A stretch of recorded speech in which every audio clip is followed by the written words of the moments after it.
to show you just two simple things that work for me. Actually, I was practicing and you may be able to see them here.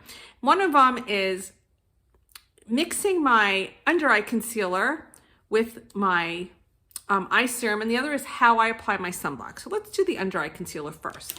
I don't wear foundation on a daily basis. I don't, but I do need under eye concealer or little areas that I need to cover up. I have horrible allergies. Sometimes when I drink too much coffee, I always have a little bit of a dark under eye. So I normally use the Maybelline Fit. I'm an 05. And I really like this because it's really creamy, but it doesn't give me a lot of coverage. And I tend to really use my Temp 2 Pro and a little heavier coverage in that under eye area. But besides having the dark under eye, as much as I hate to admit it, at 59 years old, I have crepiness under there. I'm just a natural woman, so don't have this perfectly smooth under eye. And in fact, when I think back about it, I don't think I ever had really smooth under eyes. And I learned this trick when I was a retail executive and I had my makeup done every day in the store. I was really fortunate. And I learned this from one of the makeup artists who worked on me.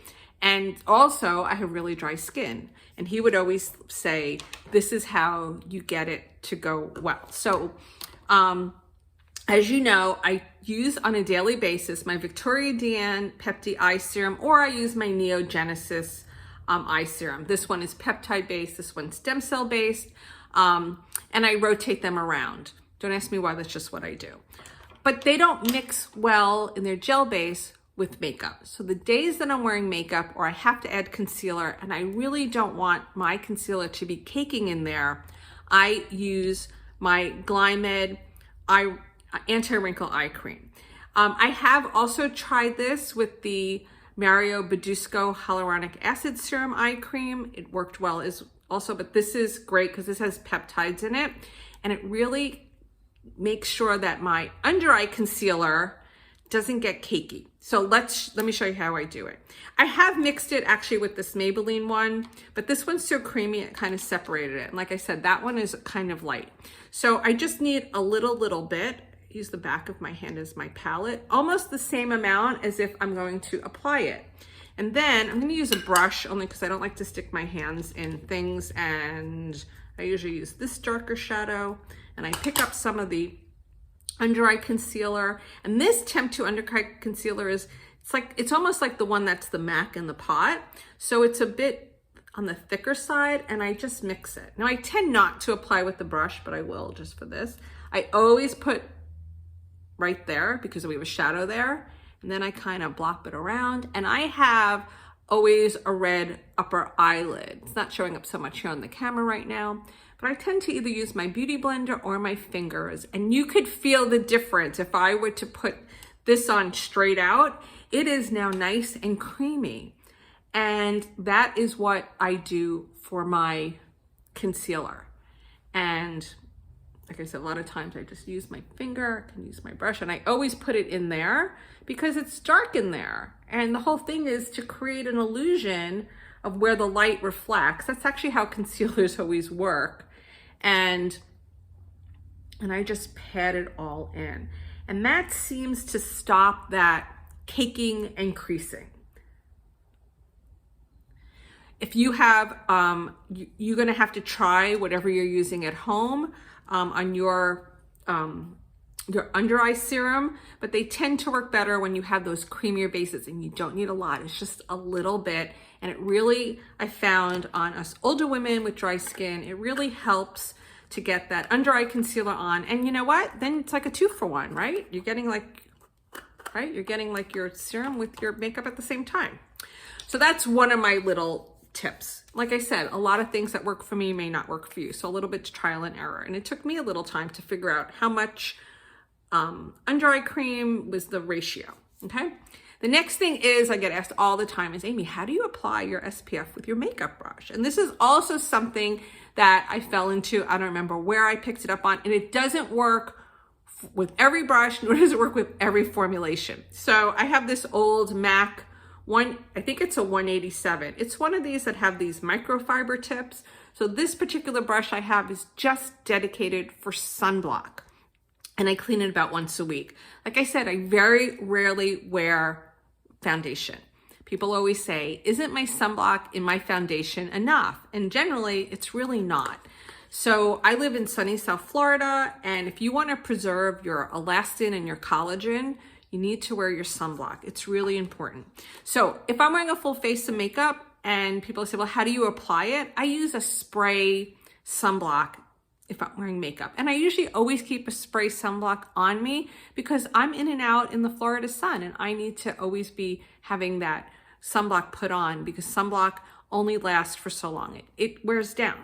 But this is what I do in the morning. So I'm using the Glymed Photo Age. This is the Pro Bottle. This is the 15. I generally wear the 30, but I don't know where my 30 is right now. But it's like a gel base, so it really works well with this technique.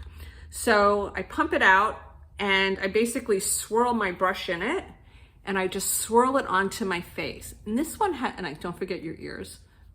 And down my neck, down my chest, and if I need more, I just keep picking up more product.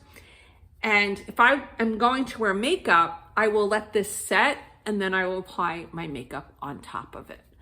Some people will say, you know, Amy, my sunblock pills on me. And this was a way that I found that it didn't pill on me at all.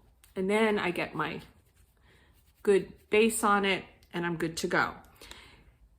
Like I said, you're going to have to try to see if it works with your sunblock. I have found some of the other ones, like my Neutrogena Sheer Zinc it worked with. It didn't work. What did it do? I don't remember now. But a lot of it is trial and error. And I'm not like pushing, I'm just lightly like buffing it onto my skin. And this particular formula does not pill up that way. Now, if you came to me for a service and I always have everybody leave with sunblock on, I wouldn't be applying it this way. So let me just show you another how an esthetician we tend to apply our product. So I put the sunblock in my hand, I just warm it up a little bit. And I don't want to rub it into my hands. And we tend to just pat it on our clients. And that is generally another way to apply it. But for some people, it will pill up, and not every formula always works that way. The more that you tend to rub it into your skin, you will find a lot of times that you will get that pilling of the product.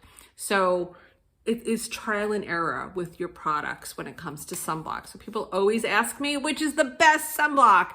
And I always have to say to them, it's the one that works for you. But it's really important to wear your sunblock. And it's not only about the sunspots. It is more important to use it to preserve your collagen and elastin. UVA and UVB rays, that is what destroys your collagen and your elastin, especially elastin, which is really hard for us to maintain and make, especially when we get older.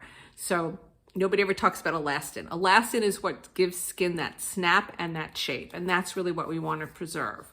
So those are the 2 tips for today. I'll try to be more consistent with my posting, but if you need me to make a video on one of your skin concerns or something to do with us women in menopause and anti-aging, which is really what I like to talk about, then list it below and I'll gladly answer your question. That's it for today. So don't forget, what's another thing you have to do? You need to wash your face, or double wash your face.